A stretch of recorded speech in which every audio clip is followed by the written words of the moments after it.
dikit. Ya, ini kita berada pas di depan Masjid Oman Laprit. Nah, bisa kita lihat sendiri. Ya, kondisi simpang yang terlihat sangat sepi.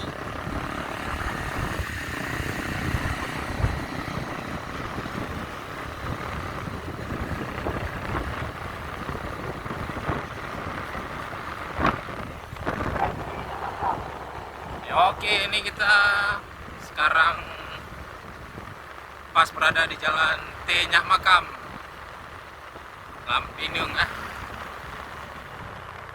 Oke, beginilah situasi.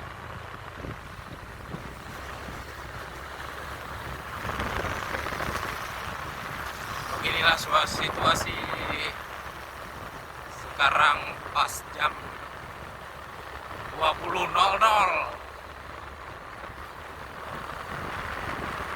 Beginilah situasi di kota Banda Aceh.